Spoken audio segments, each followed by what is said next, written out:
Prosseguindo no estudo da Escatologia Bíblica 3, o tomo 34 do material didático, falar agora sobre o milênio. Bom, o resumo do que nós estudamos sobre a grande tribulação, esse período de 7 anos que a humanidade passará, que será o pior da história da humanidade.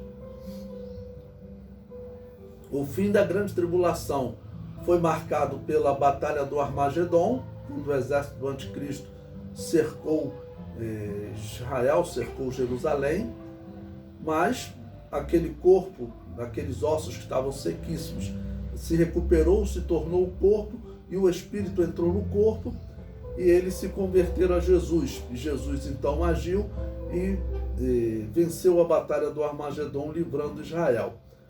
Bom, o tomo 34 é a continuação, porque quando ocorre a Batalha do Armagedon, aquelas nações que estavam aliadas com o anticristo, elas agora serão julgadas, né? Os perdedores da guerra, eles são sempre julgados, né? Claro, como se eles serão submissos aos vencedores da guerra.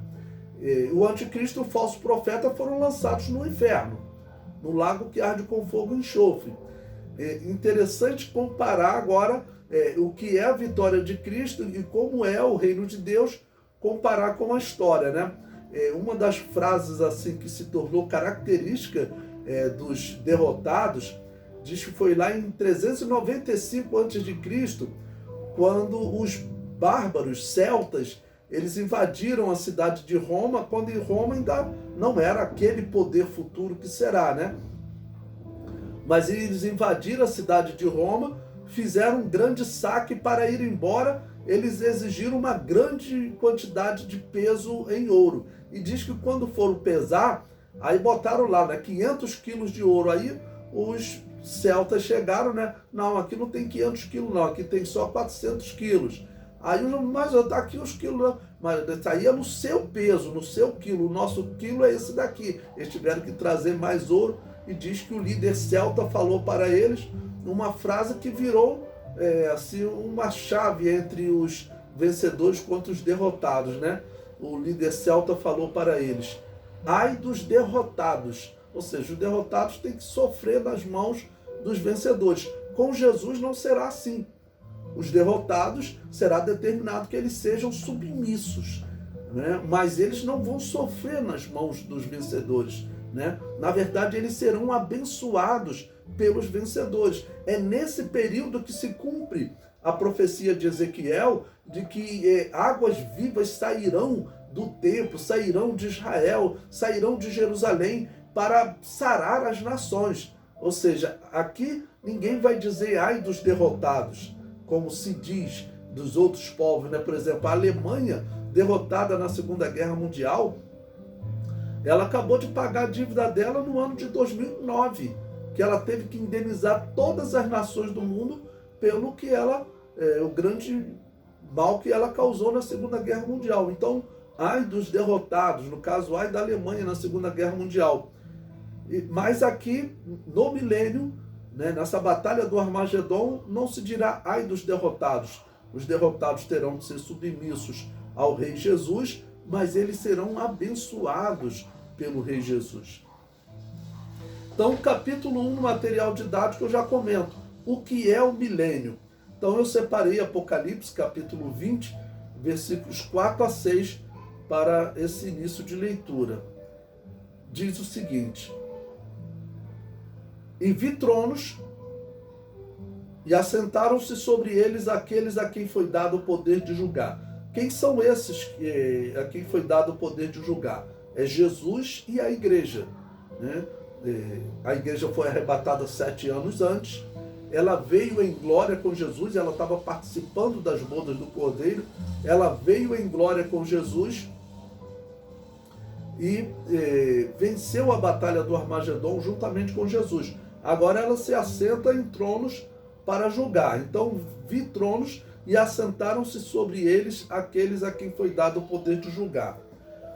E vi as almas daqueles que foram degolados pelo testemunho de Jesus e pela palavra de Deus, e que não adoraram a besta, nem a sua imagem, e não receberam o sinal na testa nem na mão, e viveram e reinaram com Cristo durante 1000 anos. Bom, essas pessoas que morreram, eles morreram durante a grande tribulação, porque eles não adoraram a besta.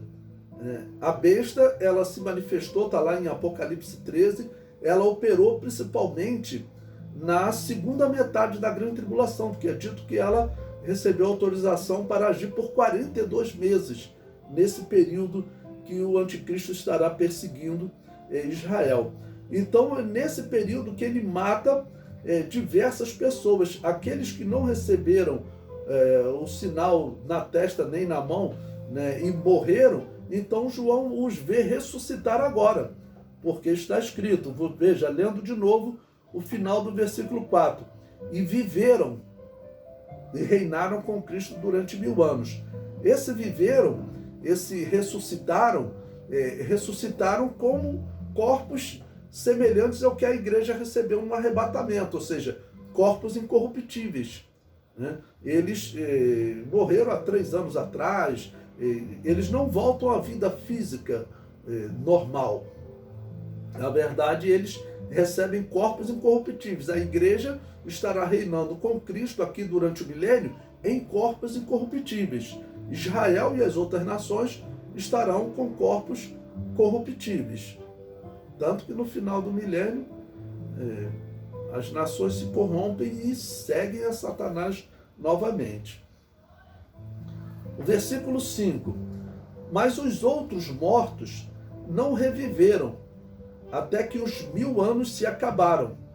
Esta é a primeira ressurreição. Ou seja, os ímpios, eles não reviveram. Os salvos que morreram durante a grande tribulação ressuscitaram agora. E se juntam ao grupo de salvos que haviam ressuscitado antes da grande tribulação. Tá ok? Mas os outros mortos, quem são esses outros mortos? São os ímpios. Eles só ressuscitarão no juízo final, que ocorre no final do milênio. E esses ímpios, contar desde Caim, vamos considerar que tenha sido o primeiro ímpio a morrer, né? Considerar desde Caim até aqueles ímpios que morreram na batalha do Armagedon, todos eles continuam aguardando a ressurreição do juízo final, onde aparecerão como bodes. Versículo 6. Bem-aventurado e santo aquele que tem parte na primeira ressurreição. Sobre estes não tem poder a segunda morte, mas serão sacerdotes de Deus e de Cristo e reinarão com ele 1000 anos. Bom, então aqueles que participam da primeira ressurreição não têm poder sobre eles a segunda morte. Por quê? A primeira ressurreição só os salvos participam. A segunda ressurreição, que é para o juízo final, aí nós veremos depois. Mas a primeira ressurreição, só salvo participa dessa ressurreição. Quem são os salvos que nós contamos, né? Desde Abel, que foi o primeiro justo a morrer, claramente segundo a Bíblia, tá ok? Até aquele justo que morreu segundos antes do arrebatamento, ressuscitou no arrebatamento, e aqueles justos também que morreram durante a grande tribulação. Bom, no comentário eu coloquei para vocês quem são estes que se assentam no trono para julgar. Jesus e a igreja. A igreja foi arrebatada 7 anos antes, tá ok? E Jesus que vieram juntos para dar fim à batalha do Armagedon. O comentário diz: por que eles se assentam no trono? Para julgar as nações que estavam aliadas ao anticristo e subiram contra Israel na batalha do Armagedon. Ou seja, o anticristo ele não vai estar sendo julgado aqui, porque o anticristo e o falso profeta já foram julgados e já foram lançados no inferno, no lago que arde com fogo e enxofre. Aí eu coloquei aí o texto que declara, né? Apocalipse 19, versículos 19 e 20. E vi a besta e os reis da terra e os seus exércitos reunidos para fazerem guerra àquele que estava sentado sobre o cavalo e ao seu exército. E a besta foi presa, e com ela o falso profeta, que diante dela fizeram os sinais com que enganou os que receberam o sinal da besta e adoraram a sua imagem. Estes dois foram lançados vivos no ardente lago de fogo e de enxofre. Ok? Então, o anticristo e o falso profeta não estão nesse julgamento, eles já foram julgados. As nações que formavam o exército do anticristo serão julgadas. Esse julgamento é chamado de juízo das nações. Ele determinará que todas as nações sirvam a Jesus e ao seu reinado através de Israel. Então, esse é um julgamento para determinar submissão ao rei Jesus durante o milênio. Ainda não é um juízo final. O juízo final será no final do milênio. O juízo final ele vai determinar condenação eterna e vida eterna. Esse aqui não está determinando condenação eterna e vida eterna. Esse juízo aqui, ele está determinando submissão ao reino de Israel.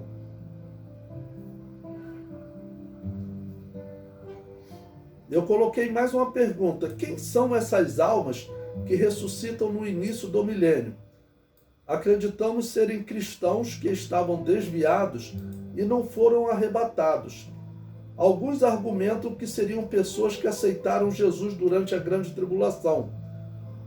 Provavelmente, estamos tratando de pessoas que já conheciam o Evangelho, pois o anticristo não deixará que haja evangelização durante a grande tribulação.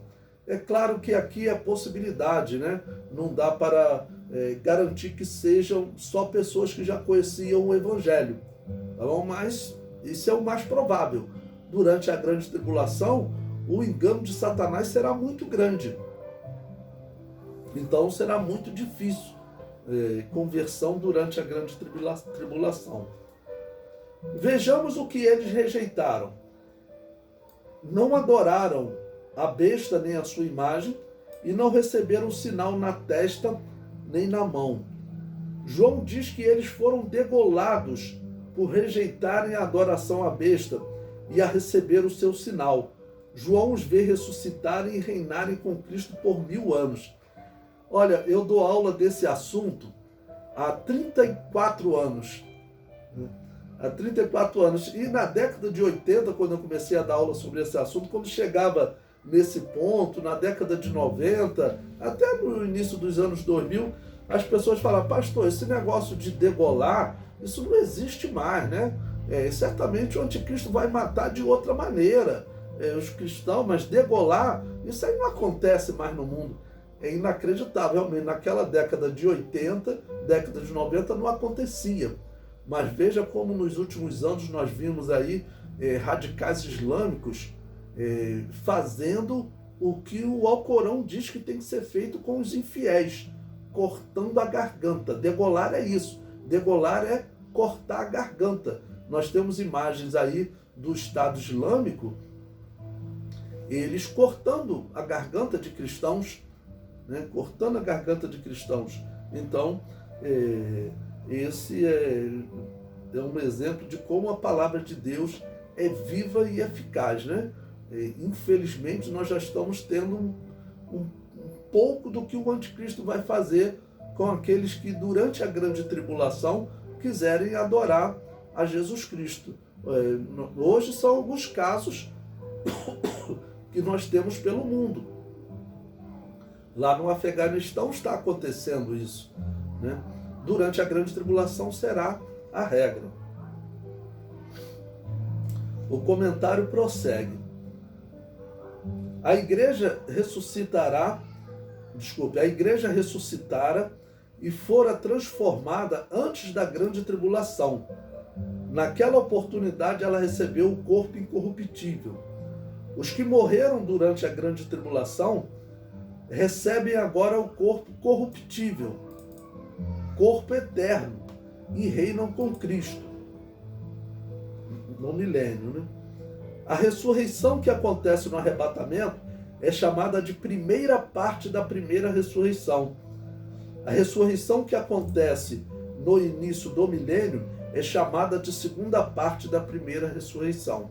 Bom, então nós vimos que existe a primeira ressurreição, que é a ressurreição dos salvos. Ela se divide em duas fases, né, separadas por 7 anos. A primeira fase no arrebatamento, tá ok? Onde desde Abel até o salvo que morreu ali segundos antes do arrebatamento, ressuscitará. A segunda parte participam só os que morreram salvos durante a grande tribulação, que foram mortos pelo anticristo. O comentário prossegue. Os que participaram do arrebatamento participaram do tribunal de Cristo e receberam galardão. Acreditamos que estes que ressuscitam agora, no início do milênio, também participam de um tribunal de Cristo para receber os seus galardões, né? Então, os cristãos arrebatados, né, e aqueles que estavam mortos foram ressuscitados, os vivos transformados, foram arrebatados e receberam seus galardões. Esses que morrem durante a grande tribulação também recebem galardões. Bom, o que é o milênio? Prosseguindo, o milênio é a regeneração da terra. É isso que está profetizado, porque toda a terra será abençoada com o reino de Jesus. Veja, Mateus capítulo 19, versículos 27 e 28. Então Pedro, tomando a palavra, disse-lhe: Eis que nós deixamos tudo e te seguimos. Que receberemos? E Jesus disse-lhes: Em verdade vos digo que vós, que me seguistes, quando na regeneração o Filho do Homem se assentar no trono da sua glória, também vos assentarei sobre 12 tronos para julgar as 12 tribos de Israel. Ou seja, os cristãos estarão reinando com Cristo e os apóstolos, em especial, eles serão os líderes de Israel aqui na terra. A igreja estará liderando sobre Israel porque a igreja já estará em um estado superior, estará em corpos incorruptíveis. Atos capítulo 3, versículo 21. O qual convém que o céu contenha até os tempos da restauração de tudo, dos quais Deus falou pela boca de todos os seus santos profetas desde o princípio. Então veja essa palavra do apóstolo Pedro. O qual convém, ou seja, Jesus, que o céu contenha. Então ele vai estar no céu até os tempos da restauração de tudo. Então esse milênio, ele é um tempo da restauração, um tempo de regeneração. Vocês sabem que tem uma seita que foi criada, baseada nesse texto, né? Da restauração, porque eles achavam que a restauração viria antes da vinda de Jesus. Mas claramente o texto está sendo dito que a restauração ocorre, né, com a vinda de Jesus, porque diz que o céu contenha até ao tempo da restauração de tudo. E a igreja participará desta regeneração. Eu coloquei aí para vocês Romanos capítulo 8, versículo 18 a 20, que o apóstolo Paulo diz claramente que toda a criação, né, ela está numa grande expectativa, ela geme, aguardando a manifestação dos filhos de Deus, porque toda a criação ficou sujeita à vaidade. Então, a igreja, ela se manifesta junto com Jesus para trazer essa bênção sobre a criação. Número 3 é a consolação e redenção de Israel. Quando Jesus nasceu, que ele vai ser apresentado ao templo, em Lucas 2, 25, diz: Havia em Jerusalém um homem cujo nome era Simeão, e este homem era justo e temente a Deus, esperando a consolação de Israel, e o Espírito Santo estava sobre ele. A consolação de Israel, claro, está falando da vinda do Messias. E Romanos, capítulo 11, versículos 12, 15, 16, 17 e 26, que diz, falando sobre Israel, diz: e se a sua queda, a queda de Israel, é a riqueza do mundo, e a sua diminuição, a riqueza dos gentios, quanto mais será a sua plenitude. Ou seja, quando Israel se converter, eles serão uma bênção para as nações da terra. Porque se a sua rejeição é a reconciliação do mundo, qual será a sua admissão, senão a vida dentre os mortos? E se as primícias são santas, também a massa o é. E se a raiz é santa, também os ramos o são. E se alguns dos ramos foram quebrados, e tu, sendo zambujeiro, foste enxertado em lugar deles, e feito participante da raiz e da seiva da oliveira, e assim todo Israel será salvo. Como está escrito, de Sião virá o libertador, e desviará de Jacó as impiedades. Então esse momento futuro de Israel, ele é um momento glorioso, né? Hoje Israel está desviado, mas quando eles se converterem, o que a profecia diz é que será realmente um momento muito glorioso. Bom, o milênio também ele é chamado de dispensação da plenitude dos tempos. Vamos lembrar as 7 dispensações, como são chamadas? A dispensação da inocência, quando Adão e Eva ainda estavam no jardim do Éden, sem pecado. A dispensação da consciência, quando eles se tornaram conscientes do pecado, né? Governo humano, que é o período do dilúvio. Depois, a patriarcal, período dos patriarcas. A dispensação da lei, a 5ª. A dispensação da graça, que é a 6ª, que nós estamos vivendo. E a 7ª dispensação é a dispensação do milênio, a dispensação milenial. E ela é chamada também de dispensação da plenitude dos tempos, né? Porque, vamos dizer, todo o Antigo Testamento, ele profetiza o reino de Deus. E o milênio é o reino de Deus implantado na terra. Então, Efésios capítulo 1, versículo 10, o apóstolo Paulo nos diz: de tornar a congregar em Cristo todas as coisas, na dispensação da plenitude dos tempos, tanto as que estão nos céus, como as que estão na terra. Então, a dispensação da plenitude dos tempos é exatamente esse momento em que o mundo agora reconhecerá Jesus Cristo como Messias. Israel já reconheceu, e as nações que perderam a batalha não ouvirão de Jesus o que os outros vencedores, historicamente, os impérios, né? Os vencedores falam para os derrotados, né? Ai dos derrotados. Não, Jesus falará bênção sobre os derrotados.